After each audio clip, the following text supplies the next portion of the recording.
কেমন আছে? খুব ভালো। আজকে খাসির দোকানে হ্যাঁ যে লাইন এসআই লাইন থেকে বেশি।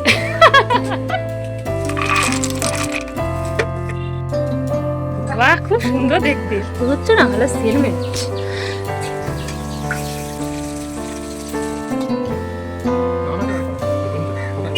ঠিক আছে, খাসির মাংস রসুন কম আলো আছে তো। ও দেখো, এগুলো আমাদের গাছে আছে। এই সেই সজনা গাছ, আমাদের ছাদ থেকে পারবো, দেখি পারতে পারি কিনা।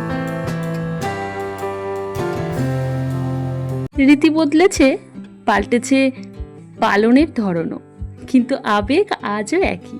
আসলে বাঙালি মানেই তো পরিবর্তনের সঙ্গে তাল মিলিয়ে নিজের শিকড়কে আঁকড়ে ধরে রাখা। পয়লা বৈশাখ প্রতিটি বাঙালির কাছে এক অনন্য অনুভূতি ও আবেগ। হ্যালো, আমি অনুপ্রিয়া। কেমন আছেন আপনারা সকলে? আশা করছি সবাই সুস্থ আছেন, ভালো আছেন। প্রিন্সেস ফ্যামিলিতে আরও একটা নতুন ব্লগে সবাইকে স্বাগত জানাই। আমার চ্যানেলে যারা নতুন আছেন, প্লিজ চ্যানেলটিকে সাবস্ক্রাইব করে পাশে থাকা বেল আইকনকে প্রেস করে রাখুন, তাহলে আমার পরবর্তী ভিডিও নোটিফিকেশান সহজেই চলে যাবে আপনার ফোনে। পয়লা বৈশাখ, তাই প্রথমেই সবাইকে জানাই শুভ নববর্ষের আন্তরিক শুভেচ্ছা এবং অভিনন্দন, আর বড়দের আমার প্রণাম। এখন করি তো এই 4:40 মতন বাজে। আপনারা তো দেখলেনই, বাইরে এখনো হালকা অন্ধকার। বাঙালির নববর্ষ বলে কথা, আর কোনো রীতি নিয়ম থাকবে না সেটা কি করে হয়? এই বিশেষ দিনটিকে ঘিরে রয়েছে নানাবিধ সংস্কার ও বিশ্বাস। আমাদের পয়লা বৈশাখে বাড়ির আশেপাশে এবং জমিতে খড়ের নুড়ো জ্বালানোর এক রীতি রয়েছে। তাই হাজবেন্ড সকাল সকাল খড়ের নুড়ো নিয়ে জমির উদ্দেশ্যে রওনা দিয়েছে, আর আমি আর মা মিলে বাড়ির চারিদিকে এই খড়ের নুড়ো জ্বালাচ্ছিলাম। বিশ্বাস করা হয় যে এর মাধ্যমে পুরনো বছরের অশুভ ও মলিনতা দূর হয়ে যায় এবং নতুন বছরের নতুন ফসলের জন্য জমি উর্বর ও প্রস্তুত হয়। অশুভ শক্তির বিনাশ ঘটে, শুভ শক্তির সূচনা হয়।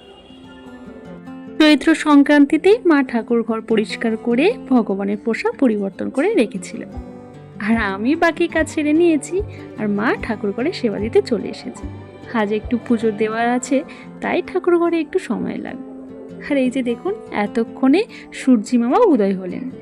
আমাদের বাড়ির পাশে যে ফাঁকা জায়গাটা ছিল সেখানে ঘর শুরু হয়েছে, তাই আর সেখান থেকেই সূর্যি মামাকে আর দেখা যাবে না।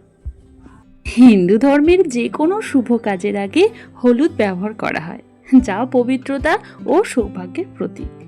আর বাংলা নববর্ষে কাঁচা হলুদ ও নিম পাতা বাটা মাখা একটি প্রাচীন বাঙালি ঐতিহ্য, যা চর্মরোগ প্রতিরোধ এবং ত্বক উজ্জ্বল করতে সাহায্য করে। তবে গ্রাম বাংলায় এই সংস্কৃতি এখনও টিকে থাকলেও শহরের জীবনের ব্যস্ততায় এটি সোনালি অতীত হয়ে দাঁড়িয়েছে বলে আমার মনে হয়। হয়ে গেছে সকাল সকাল আমাদের নিম হলুদ বাটা, আর এটা সর্ব ঔষধি যেটা। ঠিক আছে, এটা এখন রেখে দিই এখানে। তারপর মা আর আমি দুজনে চললাম ছাদে। দুজনের হাতে দুটো বড় বড় আঁকুশি বানিয়েছি, একটাতে পাইপের মাথায় আর একটা ঝাড়ুর মাথায়। এই যে আমাদের সজনা গাছ, আর দেখুন কয়েকটা সজনা ডাঁটা হয়ে রয়েছে, সেগুলোই ছাদ থেকে পারবো। নিজেদের গাছের ডাঁটা, তাই পয়লা বৈশাখের জন্য ওয়েট করছিলাম, পারিনি। দেখা যাক পারতে পারি কিনা।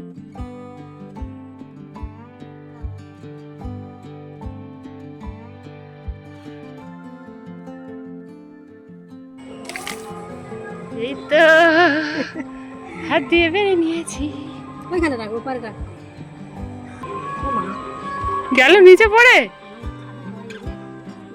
কোন বড় আকর্ষিটা কাজে লাগবে, এই যে নিচের দিকে যেটা হয়ে রয়েছে সেটার জন্য এই বড়টাই লাগবে।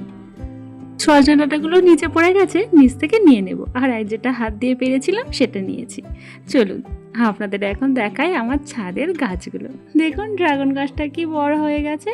আর এখানে দিয়েছি পুঁই শাক, নোটে শাক আর কলমি শাক। কলমি শাকের দানাটা ফেলা হয়েছে, এখনও কিন্তু গাছগুলো বেরোয়নি, কিন্তু পুঁই শাক আর নোটে শাকগুলো সব বেরিয়ে গেছে। দেখুন কি সুন্দর বড় বড় হয়ে গিয়েছে না। তারপর মা বলল ড্রাগন গাছটা এখানে রাখলে বাঁধার একটু অসুবিধা হবে, যেহেতু বড় হয়ে যাচ্ছে, তাই একটু দুজন মিলে ধরে একটু অন্যদিকে সরিয়ে রাখছিলাম। ও দেখো এগুলো আমাদের গাছে হয়েছে। হ্যাঁ তো লাস্ট দিকে সবাই খাওয়া একটা গাছের মাথার দিকে আছে। হ্যাঁ সেটা কথা বলছি। এই দেখো আমাদের গাছে কত ডাঁটা হয়েছে। হ্যাঁ বড় হয়ে গেছে, আর একটু আগে বললে ভালো হতো। আলু ভাজা হবে তাই জন্য গোল গোল করে আলু কাটা হয়েছে। এখানে রয়েছে উচ্ছে, কলা, আর এটা চলছে। আর এই গাছের ডাঁটা দিয়ে ডাল।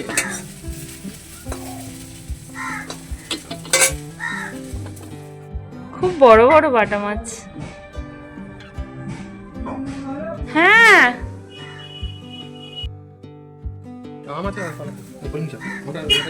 ঠিক আছে।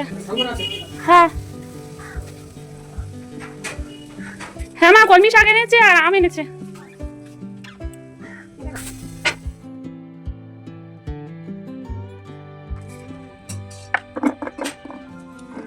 মাংস নিয়ে চলে এসেছো? আমি এই আদা রসুন পেস্ট করছি।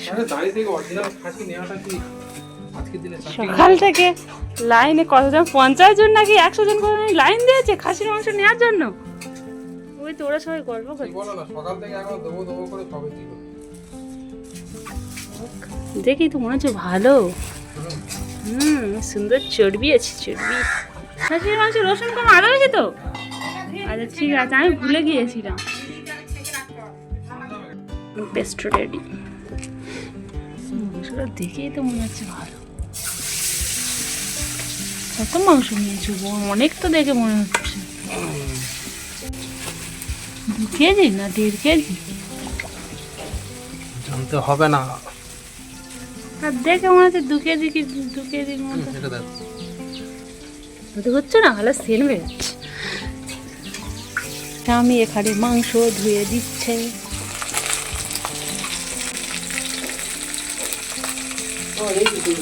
ডালটা ঢেলে দাও। পয়লা বৈশাখ মানেই আমাদের প্রায় প্রত্যেকের কাছেই ভুরি ভোজের দিন। নতুন বছরকে বরণ করে নিতে বাড়িতে রকমারি রান্নার বিশেষ আয়োজন। আমার এখানে 5 রকম ভাজা হয়ে গেছে, ডাল হয়ে গেছে, আর মাছ ভাজা চলছে। আপনারা ভিডিওটা সম্পূর্ণ দেখতে থাকুন, তাহলেই আপনারা দেখতে পাবেন পয়লা বৈশাখে আজকের মেনুতে করকম পদ রান্না করেছি। আর আপনারা পয়লা বৈশাখে কত রকম পদ রান্না করেছেন অবশ্যই কমেন্টে জানিয়ে যাবেন। খালা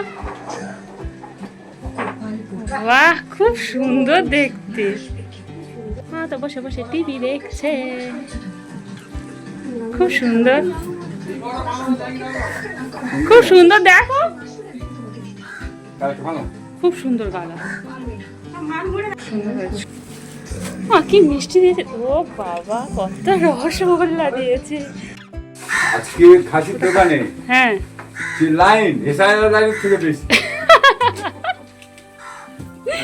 রাস্তায় লোকেরা বলে বলে যাচ্ছে, বলে 50 জন 100 জন করে লাইন করেছে। টাকা দেবো তার নেওয়ার সময় নেই।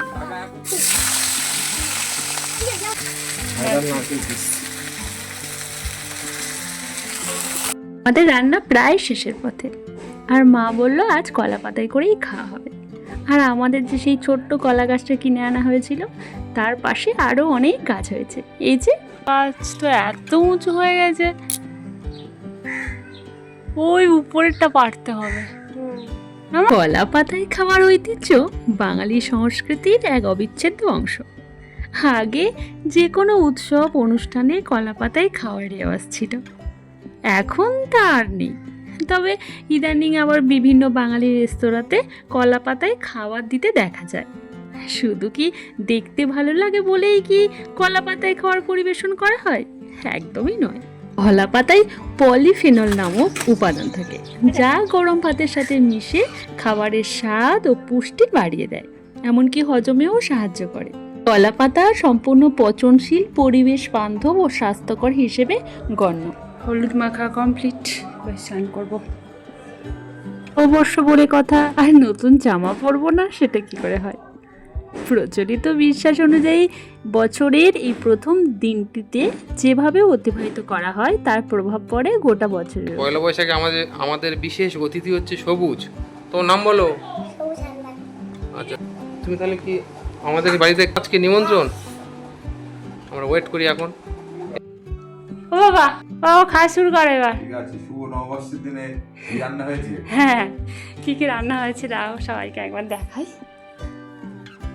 কলা পাতায় খাওয়া হচ্ছে, আলু ভাজা, ঢেঁড়স ভাজা, কলা ভাজা, শাক ভাজা, উচ্ছে ভাজা, আমি উল্টো দিক থেকে বলছি, মাছ ভাজা, এখানে রয়েছে ডাঁটা দিয়ে ডাল, পমফ্রেট মাছের ঝাল, খাসির মাংস, আমের চাটনি, মিষ্টি, দই, আর এখানে রয়েছে থামস আপ।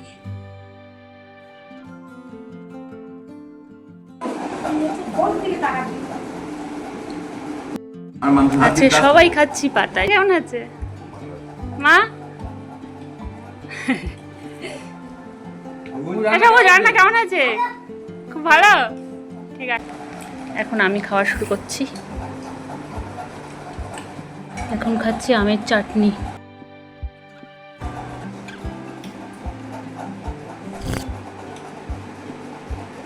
আমের চাটনি খাচ্ছি, ঝোল ঝোল আমের চাটনি, দারুণ হয়েছে।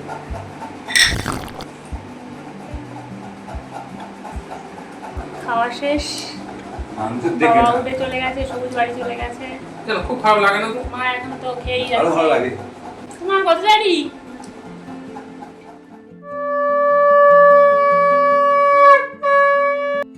ঘরে আজ অনেকটা সময় কেটে গেছে, আর এখন সন্ধ্যা হয়ে গেছে, সন্ধ্যা আরতিও কমপ্লিট। হিন্দু শাস্ত্র ও বাস্তু মতে বৈশাখ মাসকে তুলসী পুজোর জন্য বিশেষ মাহাত্ম্যপূর্ণ মাস হিসেবে গণ্য করা হয়। আর সেই মতোই বৈশাখ মাসে তুলসী তলায় জলের ঝাড়া বাঁধার নিয়ম রয়েছে আমাদের বাড়িতে।